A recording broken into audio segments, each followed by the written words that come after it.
Bienvenue sur Terre de Mission, l'émission religieuse de TV Liberté, en ce dimanche 27 février, dit dimanche de la quinquagésime.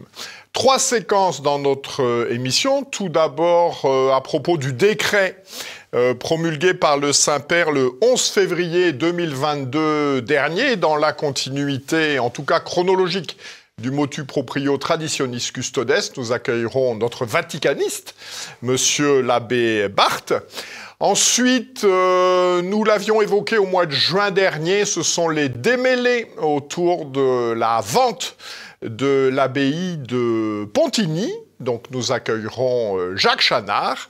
Et enfin, troisième séquence, une équipe de jeunes communicants s'est attachée à interroger les pratiquants sur les qualités des homélies qui leur étaient prodiguées. Ils viendront donc nous commenter les résultats de ce sondage.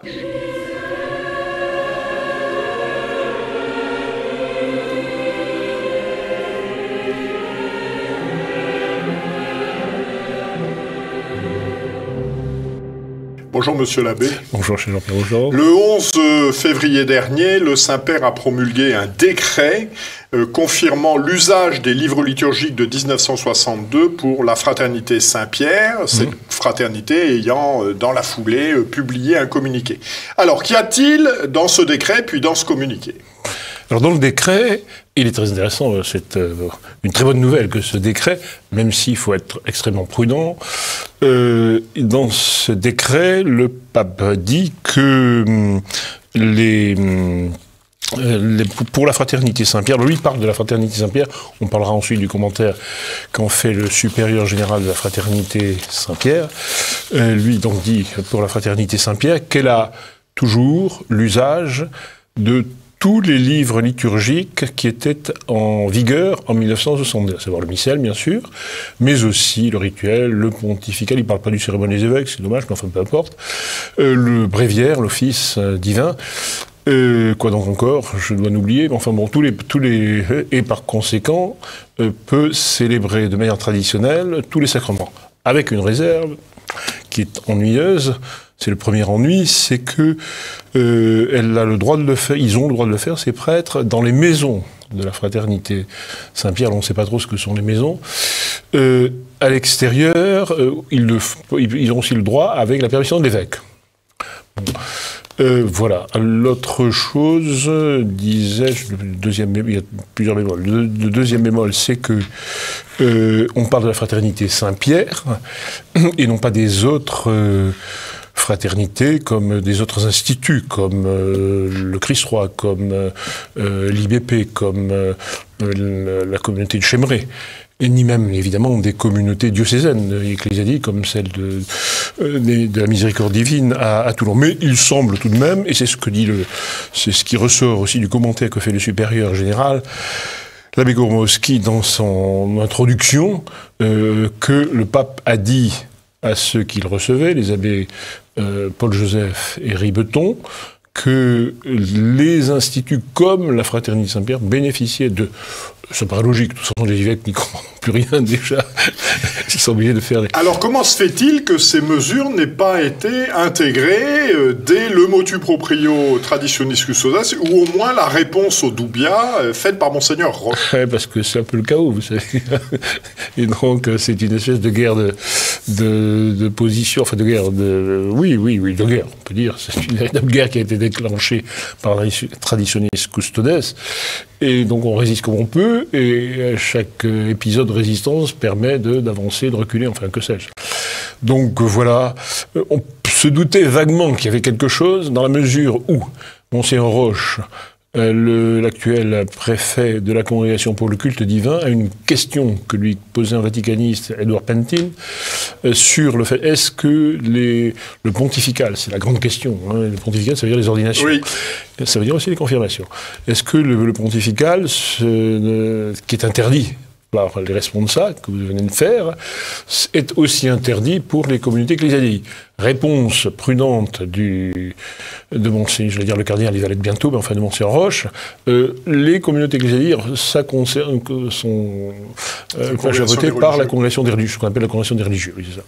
Voilà, donc on ne savait pas trop, on attendait. Alors certains évêques, on pense à Monseigneur de Kérimel à Grenoble, voire des cardinaux, le cardinal Kupich à Chicago, avait voulu imposer aux communautés traditionnelles la célébration une fois par mois, au moins, de la liturgie conforme à la réforme liturgique. Est-ce que ça n'est pas pour ces évêques, ces cardinaux, un désaveu cinglant? Hélas, non.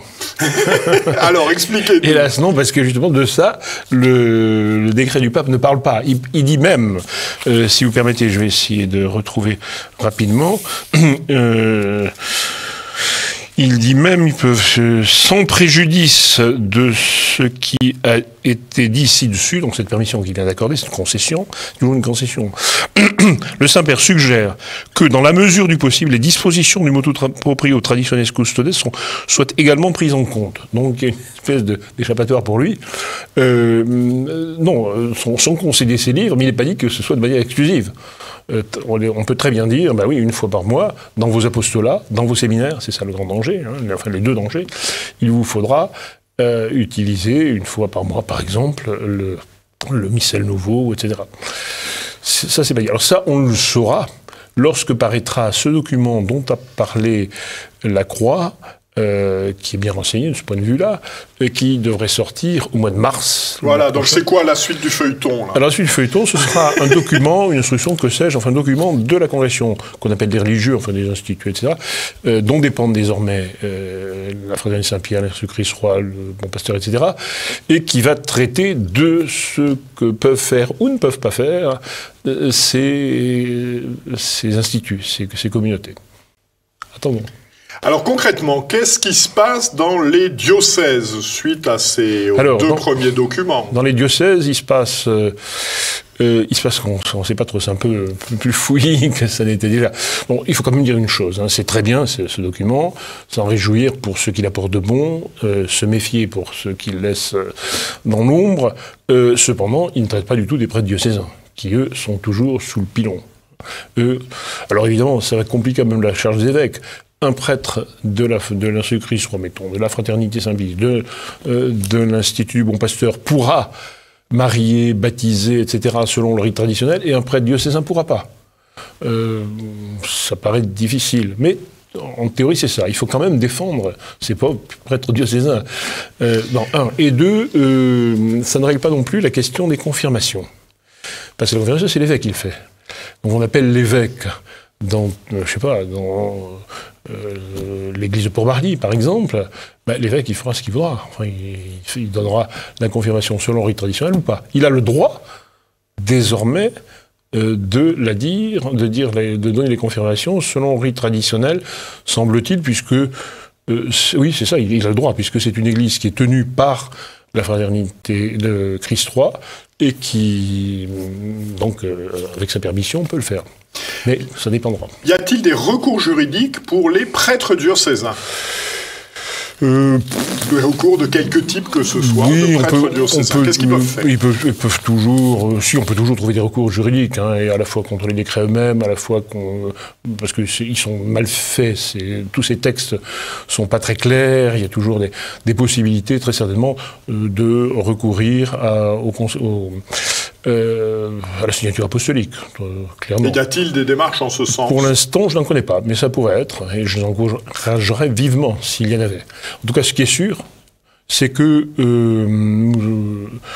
il y a une ouverture très intéressante dans ce combat de défense de la messe traditionnelle, dont il faut absolument profiter.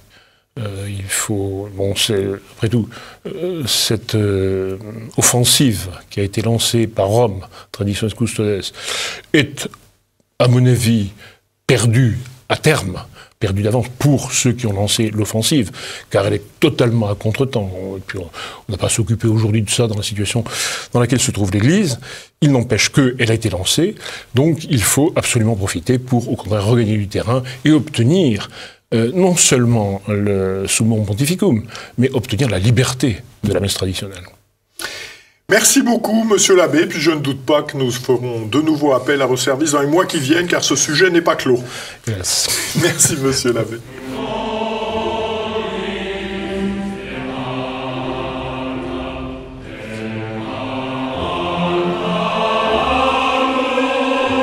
Bonjour, monsieur Chanard. Bonjour. Merci de revenir nous voir. Nous nous étions vus au mois de juin dernier à l'occasion des événements autour de la vente par la région Bourgogne-Franche-Comté de l'abbaye de Pontigny. Alors, pouvez-vous d'abord nous rappeler en quelques instants en quoi consiste cette abbaye? Alors, cette abbaye est la seconde fille de Cîteaux. Les cisterciens l'ont édifiée au XIIe siècle. Ça a été un grand lieu de rayonnement spirituel. Des archevêques tels que Thomas Becket ou Saint-Edme y ont apporté, je dirais, un rayonnement spirituel exceptionnel. Et puis, le déclin au XVIIIe siècle a été malheureusement couronné par la Révolution. Pendant un demi-siècle, elle est à nouveau sécularisée, mais dès le règne de Louis-Philippe, un séminaire s'y installe, fonctionne bien. Malheureusement, en 1905, à nouveau un traumatisme. Et elle est sécularisée avec un monsieur, Paul Desjardins, qui installe un centre d'études littéraires connu sous le nom de Décade de Pontigny. Et, on va dire de 1930 et 1940, tous les écrivains français se retrouvent 10 jours pour échanger à Pontigny. Et puis après la guerre, il y a à nouveau une vocation religieuse et d'enseignement qui, malheureusement, s'étiole un petit peu dans les années 80. Le département reprend la gestion, enfin, reprend la responsabilité, sans faire grand-chose, de cette abbaye, puis la cède pour un euro symbolique à la région Bourgogne-Franche-Comté en 2003, laquelle considère que c'est un fardeau et veut s'en débarrasser en 2019. Et elle le met en vente à ce moment-là. Alors, quels sont les deux projets? Deux projets s'affrontent. Un premier projet qui est porté par un homme d'affaires, François Schneider, un projet, je dirais, purement mercantile, d'hôtel, restaurant, centre d'art contemporain, avec aussi, car il adore, avant même de se porter acquéreur, il a déposé une marque auprès de l'Institut de la propriété industrielle, sous le nom de Produits de l'abbaye de Pontigny. Alors c'est déposé pour tout faire, des chocolats, des sardines, et donc des confitures. Et un projet, par contre, qui s'inscrit dans la vocation religieuse, qui est le projet porté par la fraternité sacerdotale Saint-Pierre, d'installer là le séminaire de leur espace francophone. Ils disent déjà un séminaire en Bavière pour le monde germanophone, un séminaire aux États-Unis pour le monde anglophone, et donc le souhait de la fraternité Saint-Pierre, c'est de former une 50aine de prêtres sur Pontigny, donc dans le cadre de la vocation pour former des prêtres francophones, non seulement pour la France, mais pour également l'espace francophone en Afrique. Alors en janvier 2021 avait été signée une promesse de vente de la région à la Fondation Schneider. Que s'est-il passé depuis? Alors depuis, M. Schneider a tenté de trouver des partenaires pour l'hôtellerie, avec le groupe Accor, puis plus récemment encore avec le groupe Bernard Loiseau. Malheureusement pour lui, il traîne derrière lui une longue histoire, et notamment celle de la déconfiture d'un ensemble hôtelier et de restauration qui s'appelle le Golf Hôtel de Ronsemay, où le grand cuisinier Marc Ménaud a laissé des plumes, si on peut dire. Donc beaucoup de gens, en creusant un petit peu l'histoire, sont réticents. Après différents échecs, il aujourd'hui est en négociation avec le groupe Marriott, et on parle d'un hôtel, alors non plus un hôtel prestigieux, mais un hôtel un peu bas de gamme de la filiale donc qui s'appelle le Moxie Hotel, genre un peu Ibis Budget ou Kyriade. Voilà. Bon. Alors, ce qui s'est passé, c'est que en octobre dernier, voyant qu'il avait du mal à boucler son projet, il a demandé de bénéficier d'une prolongation d'1 an. Cette prolongation d'1 an, eh bien, ça a été mis au vote. Alors, d'un côté, Conseil régional. Conseil régional. Alors, le Conseil régional s'est réuni le 22 octobre dernier, et d'un côté, un groupe constitué un ensemble constitué par 4 groupes, le Rassemblement National, les Républicains, l'UDI, la République En Marche, a voté contre la prolongation, 43 voix. Mais en face, le bloc de gauche, donc socialiste, communiste et écolo, 57 voix, conduit par la présidente Marguerite Dufay, a décidé de prolonger d'1 an l'option d'achat. Voilà.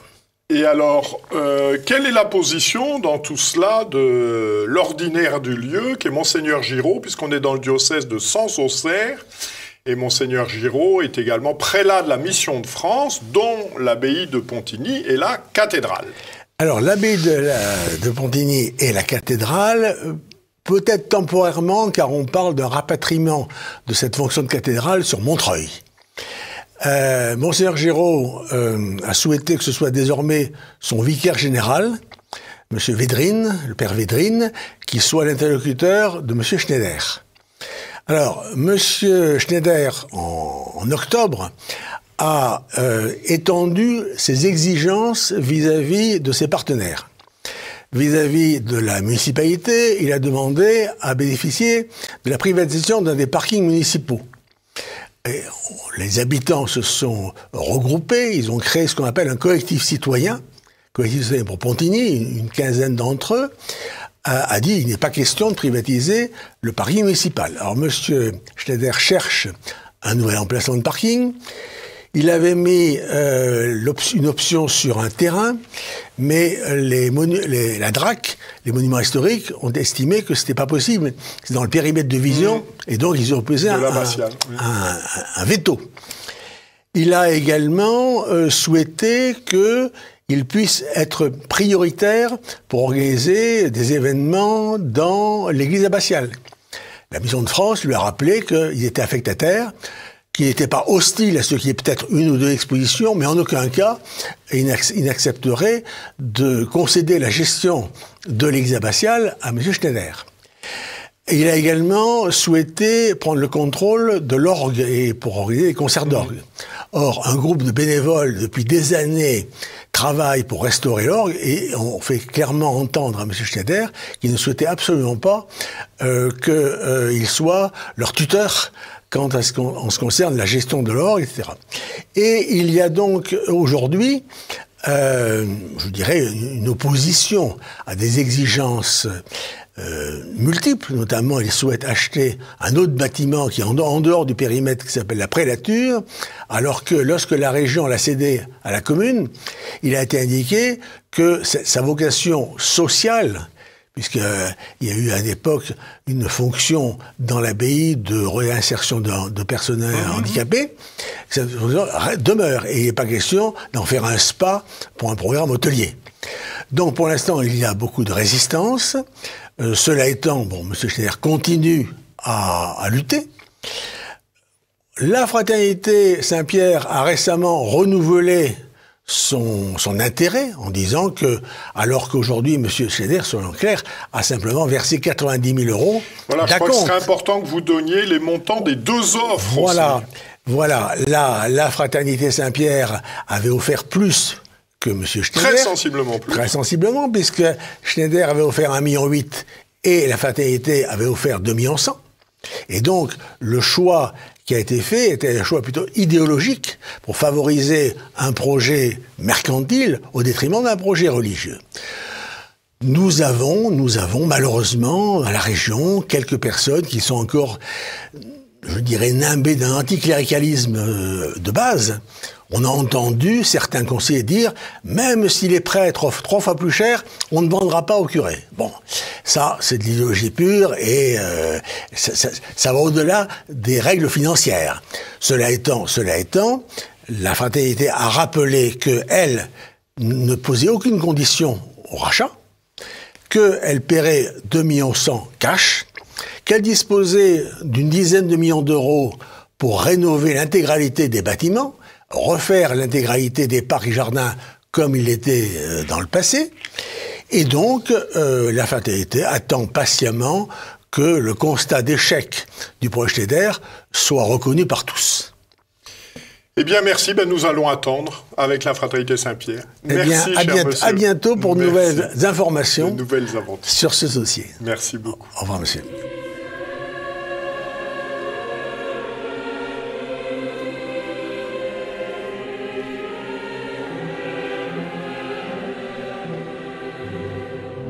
Nous finissons cette émission en feu d'artifice avec 2 invités, cette fois-ci, Alban Achard et Luc Desroches, fondateurs de l'entreprise Éloquence à la française. Alors, vous avez mené en mars 2021 une enquête sur la perception par les fidèles des homélies que faisaient leurs prêtres. Alors, qu'est-ce qui vous a conduit à mener cette enquête? Alors, 3 choses. La première, c'est l'ennui. Ah moi, je vais à la messe depuis que je suis enfant. J'ai entendu des milliers d'homélies et j'ai constaté que dans 95% des cas, je m'ennuyais profondément. La deuxième raison, c'est le décalage entre l'homélie et les temps que traverse notre société.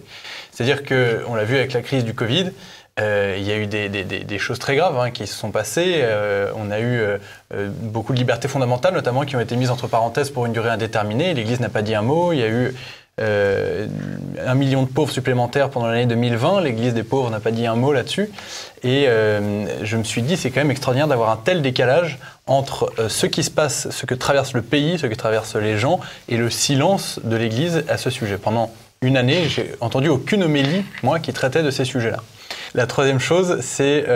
Pour compléter, ce que je peux dire, c'est que nous, ce qui nous a motivés à faire cette enquête, c'est en tant que catholiques pratiquants et professionnels de l'éloquence, on voulait se servir de ce prisme pour aider l'Église à remettre au centre de ses préoccupations cette prédication du dimanche qui est un moyen essentiel de l'apostolat des prêtres.